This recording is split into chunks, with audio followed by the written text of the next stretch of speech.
Ordonné hier, lundi 9 juin 2025, la détention administrative des microbes à la prison centrale de Yaoundé au 4e arrondissement suite aux troubles à l'ordre public que ces derniers ont perpétués au marché Mokolo et dans les quartiers environnants. Et la rédaction centrale de Lions TV, à travers ce reportage, nous en dira davantage. Armés de couteaux, machettes et autres armes blanches, un groupe d'individus vulgairement appelés les microbes ont semé la terreur jeudi dernier au marché de Mokolo et ses environs en agressant vendeurs et passagers sans défense sous une pluie battante. 14 au total, ces jeunes malfaiteurs ont été rapidement neutralisés par les forces de l'ordre, conduisant ainsi à plusieurs interpellations. De ce fait, le ministre de l'administration territoriale, Paul Atangandji, ordonne ce lundi 9 juin 2025 une détention administrative de ces microbes à la prison centrale de Kondengui dans le 4e arrondissement de Yaoundé par le préfet du Fundi. Selon certaines sources, ces 14 jeunes délinquants seraient instrumentalisés par les hommes politiques dont l'identité n'est pas révélée. Pour l'heure, ces microbes suivront leur sort derrière les barreaux de la prison centrale de Kondengui en attendant leur jugement. Le maire de la commune d'arrondissement d'Essé, Martin Dongo Bouné, a effectué hier lundi 9 juin 2025 une opération de reboisement et d'aménagement de son centre urbain. La dite opération consistait justement à planter plus de 1000 arbres dans sa commune. Objectif, améliorer la qualité d'air, d'environnement et aussi préserver la biodiversité de sa localité.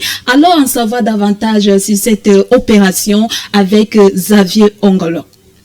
Matinée plutôt particulière pour le maire de la commune d'Esseux dans une tenue qui sort de l'ordinaire. Aujourd'hui, l'opération de reboisement et d'aménagement du centre urbain se concrétise.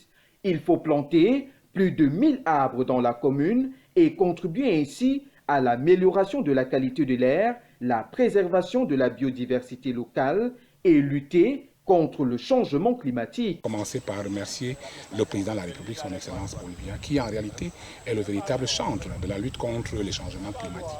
Parce que toutes ces politiques publiques sont mises en place par lui, au travers de son gouvernement, notamment le ministère en charge des forêts et de la faune, le ministère de l'Environnement et toutes ces organisations partenaires qui œuvrent au quotidien pour que nous puissions atteindre les missions qui lui sont assignées. Il est important de préciser d'abord que dans le cadre de l'opération reboisement avec le ministère des forêts et de la faune, il s'agira au total de 4000 plants, dont l'opération de ce matin, c'est le planting des 1000 déjà disponibles et une pépinière est en cours d'évolution qui devra donc permettre d'atteindre les 4000 suivant la convention de partenariat que nous avons avec le ministère des Forêts. Alors comment est-ce que les sites ont été choisis? Prioritairement, le projet s'intitule comme étant le reboisement du centre urbain d'Esseux, dont la priorité c'est le centre urbain d'Esseux. Et au centre urbain d'Esseux, nous avons un espace réservé que nous appelons l'espace vert.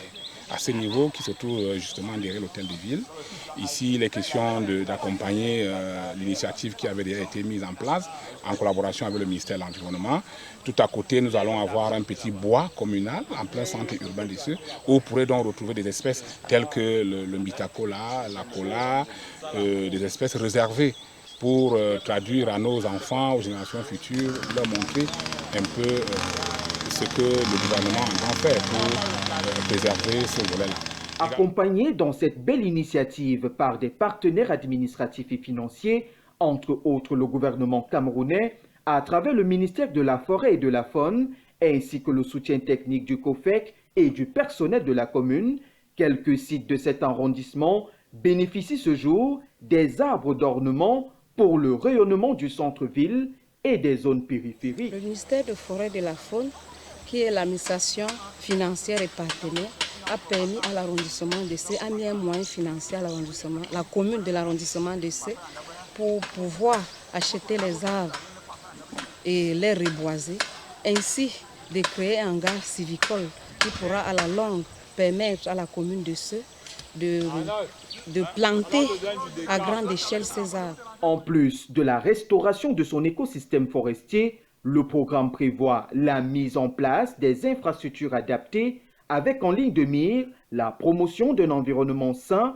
et la gestion durable des forêts. Nous avons, après consultation, retenu un certain nombre d'activités, et parmi lesquelles la construction dans l'ensemble du pays des bois de femmes. Et la mairie d'Essé était la première à nous octroyer un espace comme pour construire le bois de femmes. Et nous sommes ici aujourd'hui pour matérialiser cet engagement et dire au maire merci parce que vraiment grâce à lui nous aurons le premier bois de femmes réalisé par la COFEC au Cameroun. Il y a une génération pour détruire, il y a aussi une génération pour construire. Si nous sommes cette génération-là qui est censée construire, nous devons accompagner ces institutions-là qui ont des initiatives de construction. Voilà pourquoi est-ce que nous, aujourd'hui, nous sommes mobilisés pour ce reboisement qui, dans l'avenir, sera utile. Non pas seulement, même pour nous, mais aussi pour la génération future, puisque là, vous avez des essences comme le long-fourrure, qui a été un arbre très stratégique dans la lutte contre le coronavirus. L'opération Et se verdir est un exemple concret de l'engagement de la commune d'Essé et de ses partenaires. Journée vaste au 11e arrêt, voilà, Kouaban, et va s'intéresser justement à une activité connue de tous et qui est bien évidemment la menuiserie. Comme je le disais tantôt, le 11e arrêt fait justement l'objectif de cet arrêt à l'établissement Bois et Bâtiments, voilà, c'est le nom de l'établissement qui recrute plusieurs jeunes Camerounais déscolarisés qui ont choisi justement d'opter pour ce métier, histoire de se refaire une place dans la société camerounaise. Qu'en est-il exactement? Avec Pierre Ngati, nous en saurons la quintessence. Voici son reportage.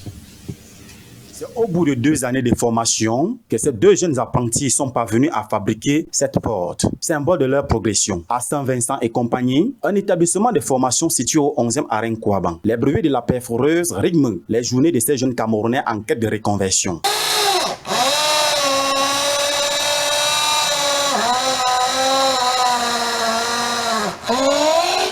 Cet espace s'adresse principalement à ceux qui n'ont pas poursuivi leurs études dans le système classique. Ici, on leur offre une seconde chance, se former au métier de la menuiserie et s'ouvrir à un avenir professionnel stable. Moi, j'ai voulu apprendre la menuiserie parce que ça n'allait pas à l'école et je ne pouvais pas rester au quartier comme ça. Je voulais apprendre un métier qui allait m'aider plus tard dans la vie. Parmi eux, Mendana Ivan, 13 ans, titulaire d'un CAPIEM technique en menuiserie. Comme beaucoup d'autres, il est venu pour joindre la pratique à la théorie apprise à l'école et apprendre à devenir autonome. Je suis venu faire la menuiserie parce que j'ai fait la menuiserie à l'école, donc je suis ici pour faire la pratique. Ça va m'aider à commencer à gagner mon argent. La formation s'étend sur une durée de 3 ans. Elle est essentiellement encadrée par le responsable de l'atelier qui, à la fin, délivre les parchemins aux différents apprenants. Le coût de la formation, 300 000 francs chacun, qu'il me verse. Tu peux décider de me donner ça en un coup, mais parfois, moi, je préfère que dès que l'année finit, quand on attaque l'autre, quand l'enfant arrive, tu me donnes 100 000. Dès que l'année finit, tu me donnes encore 100 000 jusqu'à la fin de la formation. On finit, quand je lui donne l'attestation, et puis on se sépare. À ce jour, plus de 4 promotions ont été formées dans cet atelier. Certains anciens élèves sont désormais responsables d'ateliers, à leur tour capables de transmettre leur savoir-faire et d'encadrer d'autres jeunes. J'ai déjà au moins formé 20 Camerounais ici qui se battent aujourd'hui, qui eux-mêmes se battent dehors maintenant. Ils viennent même parfois, je rencontre celui-là, il me donne même 5 000 que mon père, vraiment merci, si je suis ce que je suis aujourd'hui, c'est grâce à toi. Une initiative qui permet non seulement de transmettre un métier, mais aussi d'éduquer, de sensibiliser et de réinsérer des jeunes dans la société. Ces formations deviennent ainsi un véritable levier de développement, un outil de lutte contre le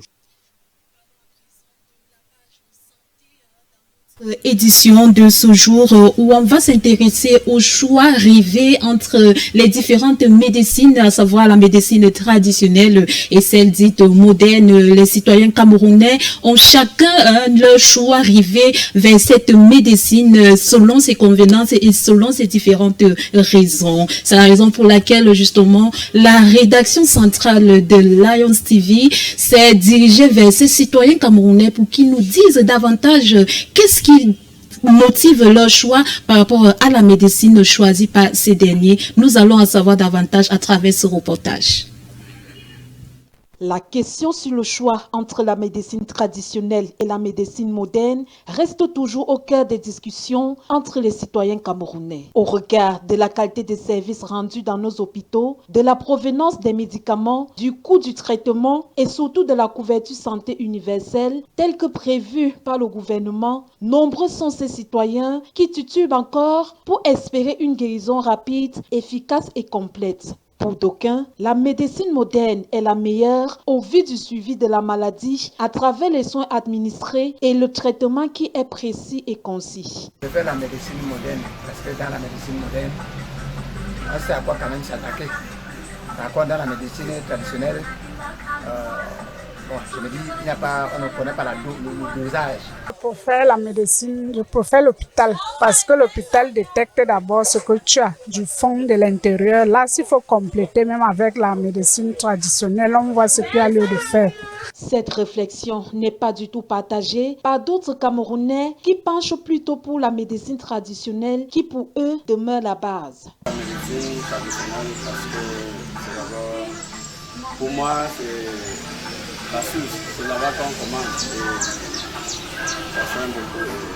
Moi, je préfère la médecine traditionnelle parce que même si tu pars à l'hôpital, il y a certaines choses qu'on ne peut pas soigner à l'hôpital. On va t'envoyer pour aller chercher les remèdes traditionnels. La troisième catégorie des Camerounais pense que les deux médecines vont de pair car complémentaires l'une de l'autre. Je suis pour les deux parce que il y a des maladies comme, en fait, déjà à la médecine traditionnelle, dans la médecine traditionnelle, on soigne tout. Mais maintenant, il y a les maladies que la médecine moderne soigne. Ainsi, on ne saurait véritablement vers quel sens se vouer lorsque le plus important est la guérison complète dans de meilleures conditions et à des prix raisonnables quand on sait que la santé est primordiale pour chaque individu. Comme quoi, la santé n'a pas de prix et rien ne vaut la santé.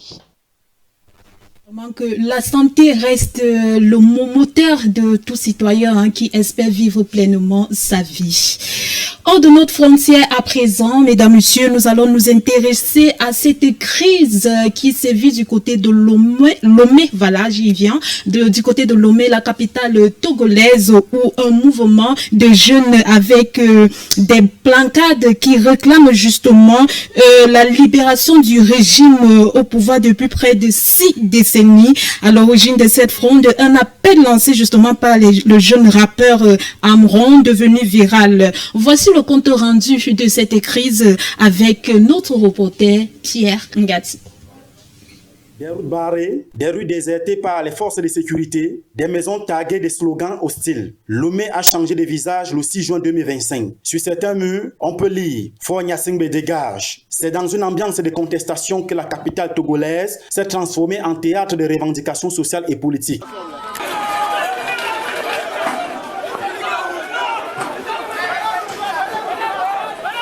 Des manifestants, jeunes pour la plupart, brandissent des pancartes, scandent des slogans, occupent les rues. Aucun parti politique n'est officiellement aperçu dans les rangs, preuve d'un mouvement citoyen, spontané, sans récupération apparente. Est-ce que ce qu'ils disent nous convient? Si c'est oui, acceptons-le. Si c'est non, refusons. C'est non et nous le refusons. C'est tout. Nous savons que c'est au peuple togolais de se prendre en main. Selon plusieurs manifestants interrogés, le régime de Fort Gnassingbé au pouvoir depuis 20 ans incarne une confiscation prolongée du pouvoir sans partage, dans un pays pourtant riche en ressources naturelles. Actuellement, on ne veut plus la réforme, on veut qu'il quitte. Si Paul sait qu'il aime vraiment le pays, le Togo, il n'a qu'à quitter le pouvoir. Il n'a qu'à chercher, on n'a qu'à chercher notre président. On nous amène la constitution de 92 ans. et le vote de la diaspora. Et quand on va nous amener ça, on va réorganiser les élections. À l'origine de ce soulèvement, une déclaration du rappeur Amron, figure montant de la scène musicale togolaise. Dans un clip publié quelques jours avant, il dénonce la mauvaise gouvernance, la pauvreté et surtout la modification de la constitution ayant permis au président de se maintenir au pouvoir. La vidéo devient virale. Résultat des courses, le jeune rappeur est incarcéré, déclenchant la colère de la jeunesse, y compris celle de la diaspora. Tu corromps la communauté internationale, tu achètes ton pouvoir. Mais un chef est naturellement installé. C'est le système occidental qui est venu mettre fin à nos systèmes africains ici.